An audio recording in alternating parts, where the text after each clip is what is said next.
Hi girls. Okay, this was the lesson that we were going to do on Friday in your MSAT intervention slot. And because we are struggling for time, we'll go through this via video, and then if there's anything that you want to ask me about it after the break, or over email or whatever, between now and returning to school, then you can. But I just want to try and keep going and not miss lessons as much as we possibly can. Especially because when we come back, it's going to be Ramadan, so we're going to be into like short lessons, I think. Anyway, so just a quick recap. Last lesson, we looked at arithmetic sequences, which is like the first one that we've got here, where you are adding on the same number each time to get to the next term. So this one is we're adding 3 each time to get to the next term. This is an arithmetic sequence because we are adding something on. There's a common difference between each of the terms.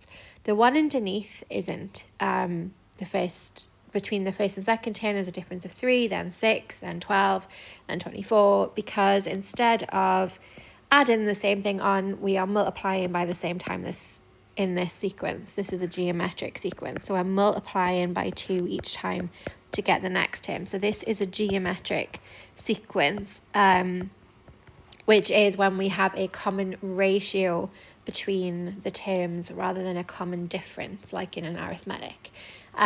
So this is what we're going to focus on today.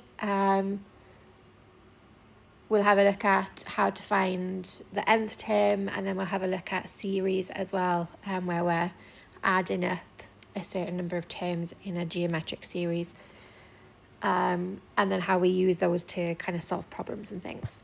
So there's a formula from last lesson of arithmetic sequences. Remember in the notation, so UN is the equation for the nth term, where A is the first term,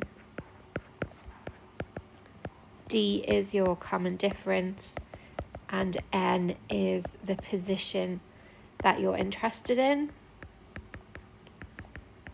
So similarly for geometric sequences, A is still your first term, but this time we have R instead of D, R being the common ratio, so what you're multiplying by each time, and then N again is the position that you are interested in.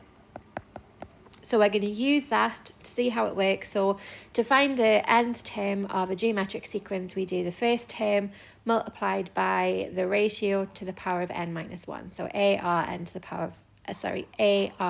power of n minus 1.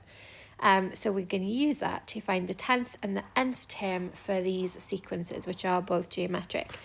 So the first one is that same sequence from the previous slide where we are multiplying by 2 each time. So that means the common ratio is 2, A is 3, and for the 10th term, N is 10. So we can put that into the formula to get the 10th term is 3 multiplied by 2 to the power of n minus 1, so 10 minus 1 is 9. I need a calculator. I'll just put it. There it is.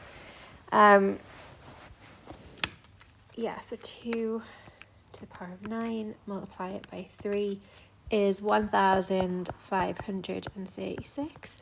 And then for the nth term is obviously just going to be an expression, but it would be 3 multiplied by 2 to the power of n minus 1.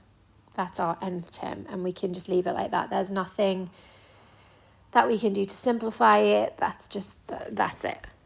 For the next one, this time we are multiplying by a fraction because it's actually getting smaller each time. So we're multiplying by negative a half, because it's dividing by 2 each time, and because the sign is oscillating between positive and negative, it means our common ratio is negative. So we're multiplying by negative a half each time. So our R is negative a half A is 40, and to find the nth term, n is 10, so we have 40 multiplied by, so the 10th term, sorry, is 40 multiplied by negative a half to the power of 9. Again, if I put that in my calculator, negative half to the power of 9, multiply it by 40 is negative 5/64. That's our 10th term in the sequence. Our nth term is 40 multiplied by, I'm going to just put it in the bracket, to the power of n minus 1. That's our nth term.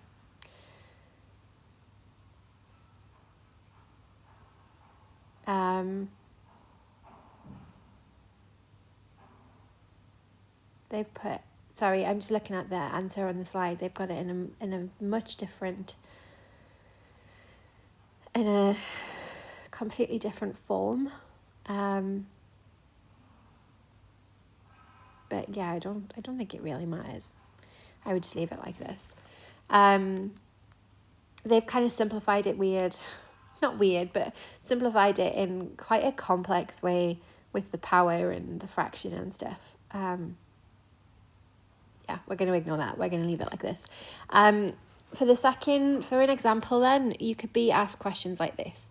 The second term of a geometric sequence is 4 and the fourth term is 8. The common ratio is a positive number, so it means it's increasing, it's getting bigger each time. Well, actually, it means it's not oscillating between two, a positive and a negative term. The common ratio is positive. Find the exact values of the common ratio, the first term and the 10th term. Because they're not giving us two terms that are consecutive to each other.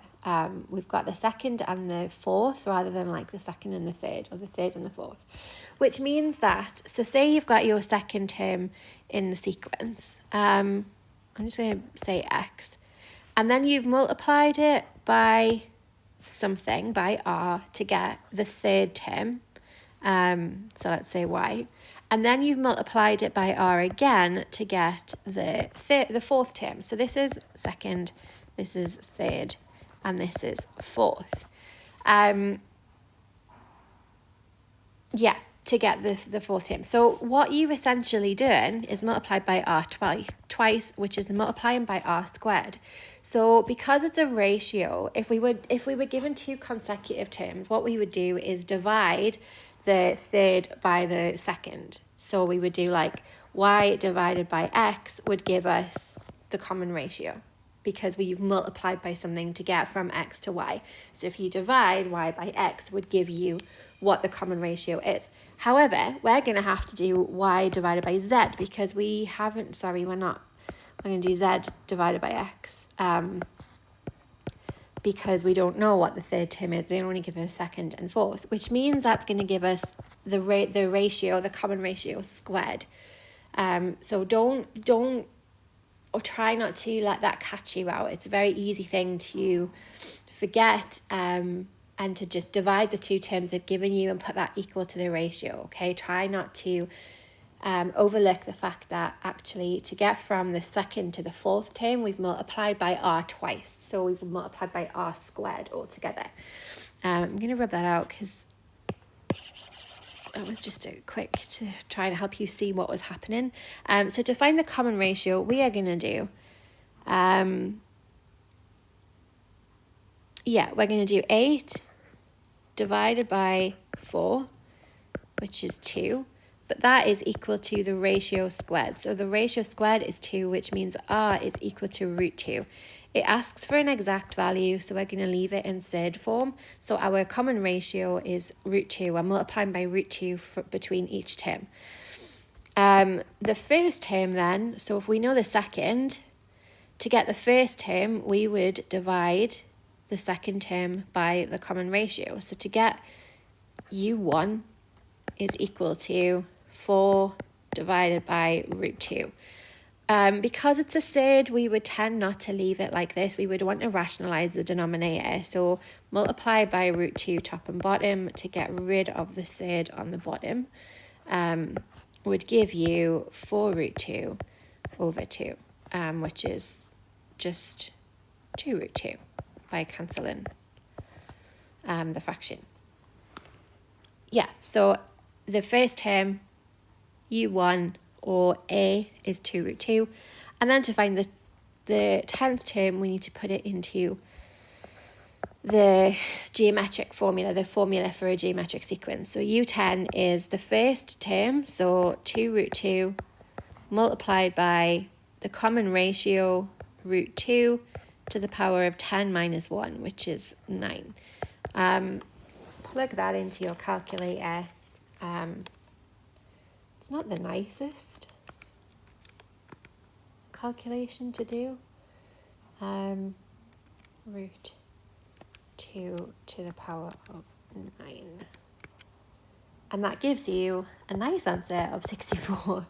No surds or anything in there because a lot of them will cancel each other out. Yeah, so the 10th term in the sequence would be 64. I hope that makes sense. These questions are much more, personally, I think anyway, I think they're more difficult than the arithmetic sequences that we did last lesson, because it's dividing and squares and roots and things, whereas the arithmetic ones, you're just subtracting terms. This can get a little bit more complicated. This time we have the numbers 3x and x plus 6 form the first 3 terms of a positive geometric sequence. Find the value of x and the 10th term in the sequence.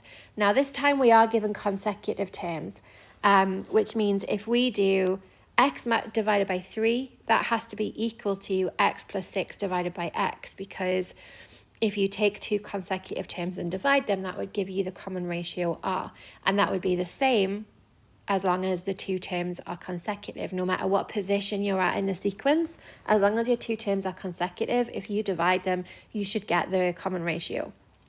So to find x, we're going to have to solve an equation. We know if we do x divided by 3, we get the same answer as doing x plus 6 divided by x.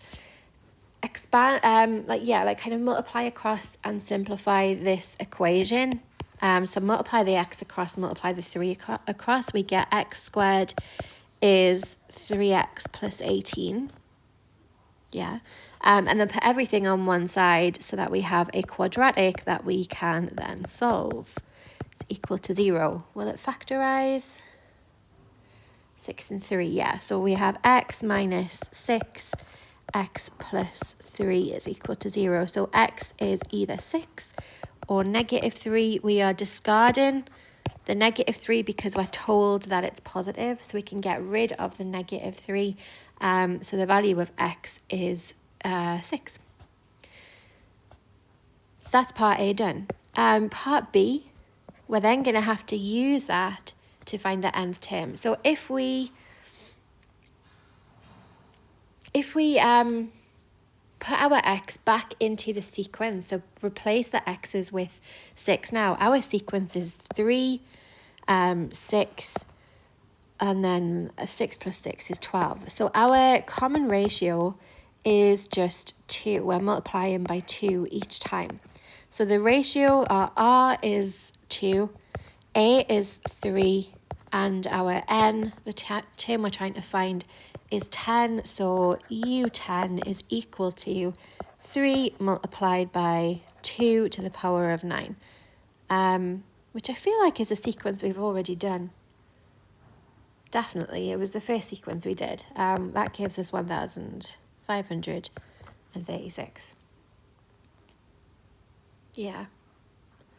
I'm looking at the Dr. Frost slides, which obviously these examples come from, and there is a note on this one which says this kind of question comes in the exam multiple times, and it does.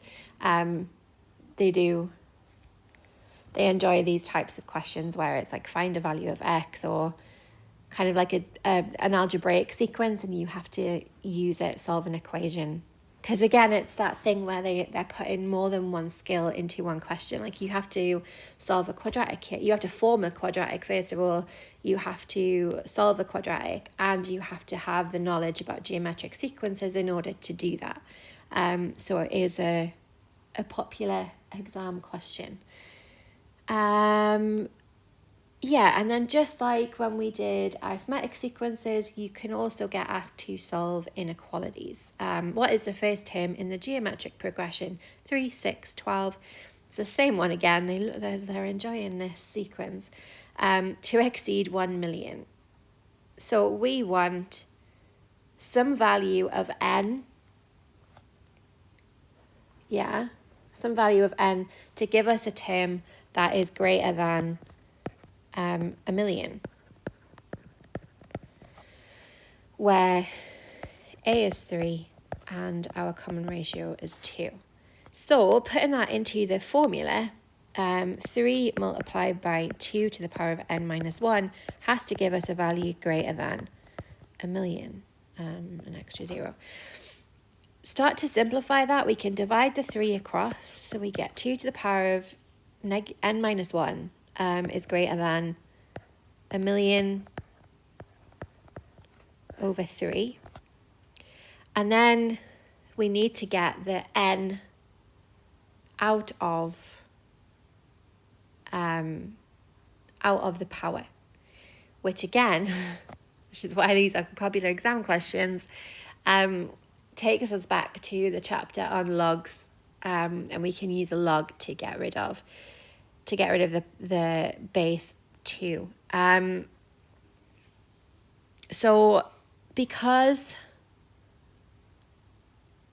I mean, you could use a log with a base of 2, but we're not going to. We're just going to log just the standard log base 10 both sides. So we get log 2n minus 1 is greater than log of 1 million 3 over 3. We are going to use our log laws and move the power to the front of the log. It's still greater than this. I am not thrilled that they used 1 million. I feel like I've wrote it out wrong at least once. And then divide by log 2. So we get log 1 million over 3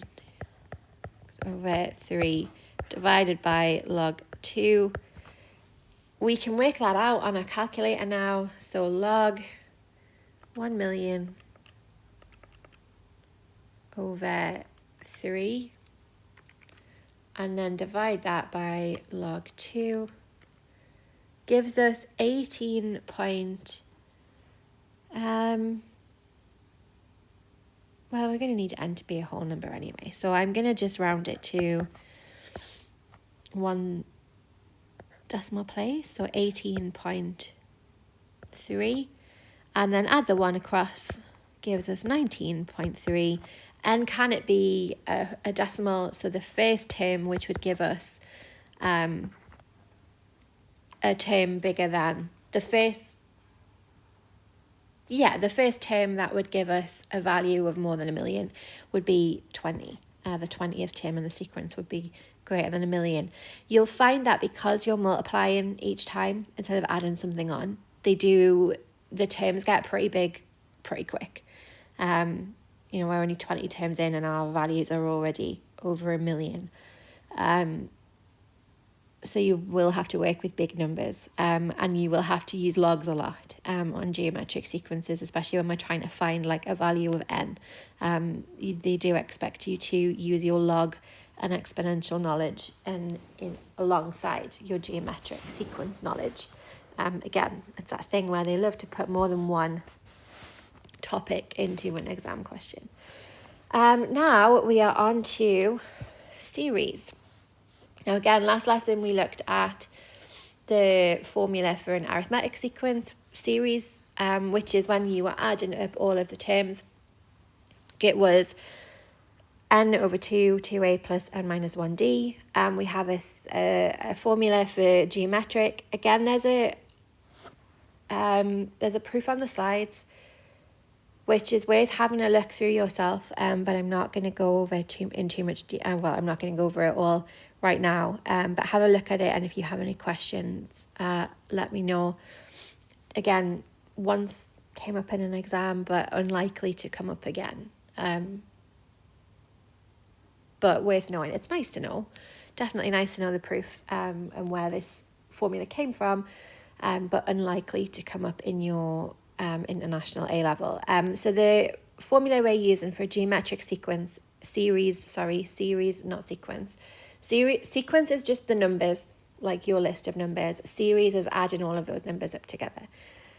So your geometric series formula is a 1 minus r to the power of n divided by 1 minus r, where a is again your first term, r is our common ratio, and n is the number of terms that we are adding up. We're going to use it really quickly, just basically. That's not correct English at all, but we're going to use it just in the most basic sense of here's a sequence, find the sum of the first 10 terms. So A is 3, it's the same sequence again, R is 2, and N is 10, and we are going to put it into the formula, which is A 1 minus R to the power of N over 1 minus R. So we've got 3 multiplied by, so the sum of 10 terms is 3 multiplied by 1 minus 2 to the power of 10 divided by 1 minus 2. When we put that into our calculators, we get 3,069. That's it. So if you're just being asked to straightforward find the sum of the first however many terms, it's just plugging the numbers into the formula and working it out on your calculator. Super easy. What's not so easy is the problem solving questions. Find the least value of n such that the sum of 1 plus 2 plus 4 plus 8 to n terms would exceed 2 million. Again, we're going super big with the values, which is not my favourite. We are trying to find the sum of n terms that gives us a value greater than 2 million.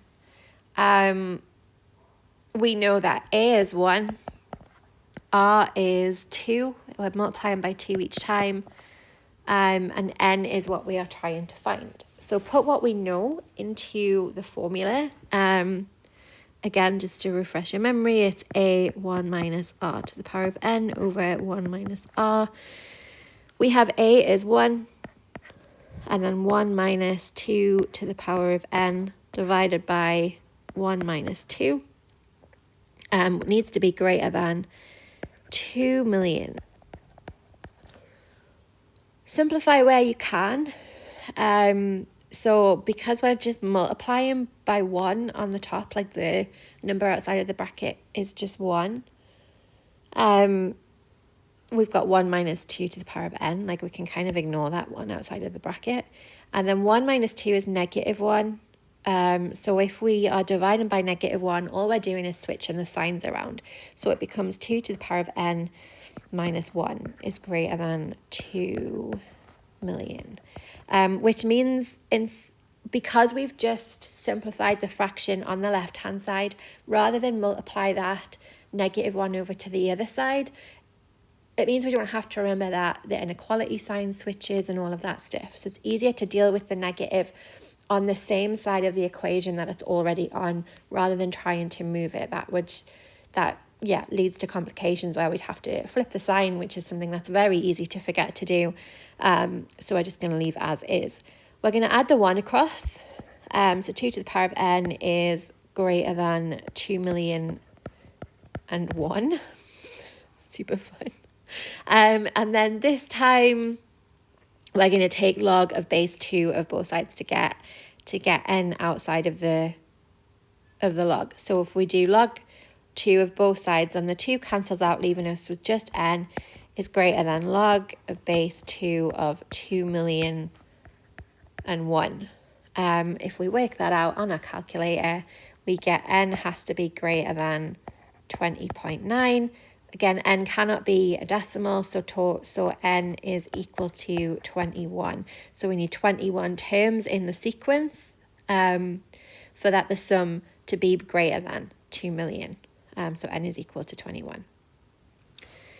Is that the last? Yes, that is the last part. Now again, I'm posting this on Google Classroom alongside the PowerPoint. So there's extra questions in there. There's the test your understanding questions. There's an extra bit at the beginning just identifying what the common ratio is, which is quite straightforward. So I didn't include it in this. But if you're not sure how to find R, then definitely give that little exercise a look.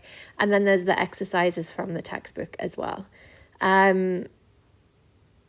There's not much more. I'll double check. It might actually be it on sequences and series. I'll double check. There might be one last part kind of combining it all together. But this might be it. And then we just have trig to do in class when we get back after the break. And I am working on differentiation and integration over the next couple of days to send to you for independent study over the break. As always, if you have any questions, if you need anything, drop me an email, let me know. Yeah, and let's just get this finished off so we can focus on your revision. But yeah, thanks for watching. Hope it helped. As always, let me know if there's any questions, and have a go at the exercises to make sure that you can apply the knowledge from this video. Okay. Right. Thanks, girls.